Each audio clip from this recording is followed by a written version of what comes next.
Sir ಒಂಚೂರು side ಈಗ ನೋಟಿಫಿಕೇಶನ್ಗಳು ಮಾಡಿದಾರಾ ಈ ಸೆಂಟ್ ಮೇರೀಸ್ ನೋಟಿಫಿಕೇಶನ್ ಆಗಿಲ್ಲ ಸ್ವಲ್ಪ ನಮ್ಮಲ್ಲಿ ನಮ್ಮ ಯೋಜನೆ ವರದಿ ಏನು ಮಾಡಿರ್ತಾರೆ ಅದೆರಡು ಸರ್ಕಾರ ಅದಕ್ಕೆ ಒಪ್ಪಿಗೆ ಕೊಟ್ಟಿರ್ತಾರೆ.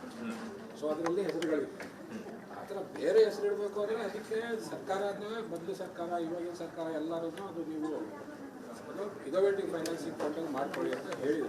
ಬಟ್ ಅದು ಮಾಡ್ಕೋಬೇಕು ಅಂದ್ರೂ ನಾವು ನಮ್ಮಾಗಿ ನಾವು ಮಾಡೋಕ್ಕಾಗೋದಿಲ್ಲ. ಅದನ್ನು ಕೂಡ ನಾವು ಸರ್ಕಾರದಿಂದಲೇ ತಗೊಂಡು ಹೋಗೋದು.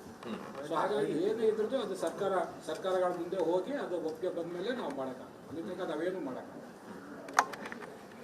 ಆದರೂ ನಮ್ಮ ಸಂಘ ಸಂಸ್ಥೆಗಳು ಮತ್ತು ಶಿವಾಜಿನಗರದ ವಾಸಿಗಳದ್ದು ತಮ್ಮ ಗಮನಕ್ಕೆ ತರ್ತಾ ಇದ್ವಿ. ಮನವಿ ಕೊಡ್ತಾ ಇದ್ದೀರಾ ಸರ್, ಅದನ್ನು ಸರ್ಕಾರ ಮುಂದೆ ತಗೊಂಡು ಛತ್ರಪತಿ ಶಿವಾಜಿ ಮಹಾರಾಜರದ ಮೆಟ್ರೋ ಹೆಸರಿಡಬೇಕು ಅಂತನ್ನುವಂಥದ್ದು ನಮ್ಮ ಆಗ್ರಹ ಮತ್ತು ಸಮರ್ಪಕವಾದ ಐತಿಹಾಸಿಕದ ಸಂಬಂಧ ಇರುವಂತಹದ್ದು. ಇದೇನು ನಾವು ಬೇರೆ ಕಡೆಯಿಂದ ಸೃಷ್ಟಿ ಮಾಡಿದ್ವಿ ಮತ್ತು ಮರಾಠ ಸಮಾಜನೂ ಆ ಶಿವಾಜಿನಗರದಲ್ಲಿ ಇದೆ.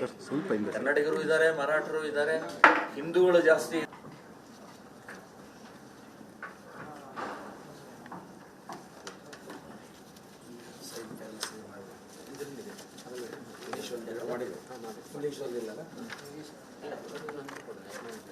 ಚವನ್ ಸರ್ ಸ್ವಲ್ಪ ಮುಂದೆ ಬನ್ನಿ ಸರ್, ಸ್ವಲ್ಪ ಮುಂದೆ ಬನ್ನಿ ಸರ್.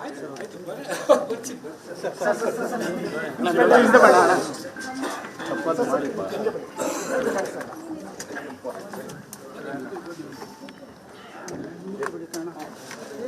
ಒಂಚೂರು ಹಿಂದೆ ಎತ್ಕೊಳ್ಳೋಣ, ಹಿಂದೆ ಬನ್ನಿ ಈ ಕಡೆ ಹಾಗೆ ಇಲ್ಲ ಸರ್.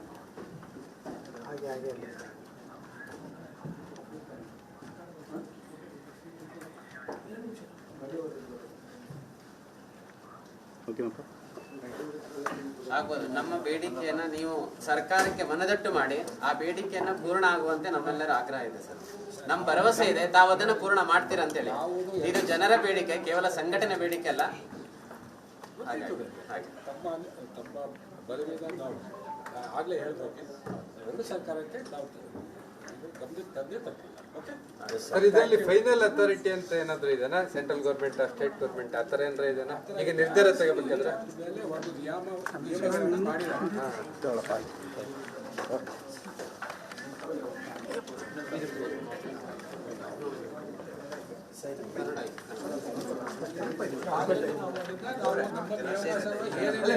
ನಿಯಮ ಏನು ಹೇಳಿ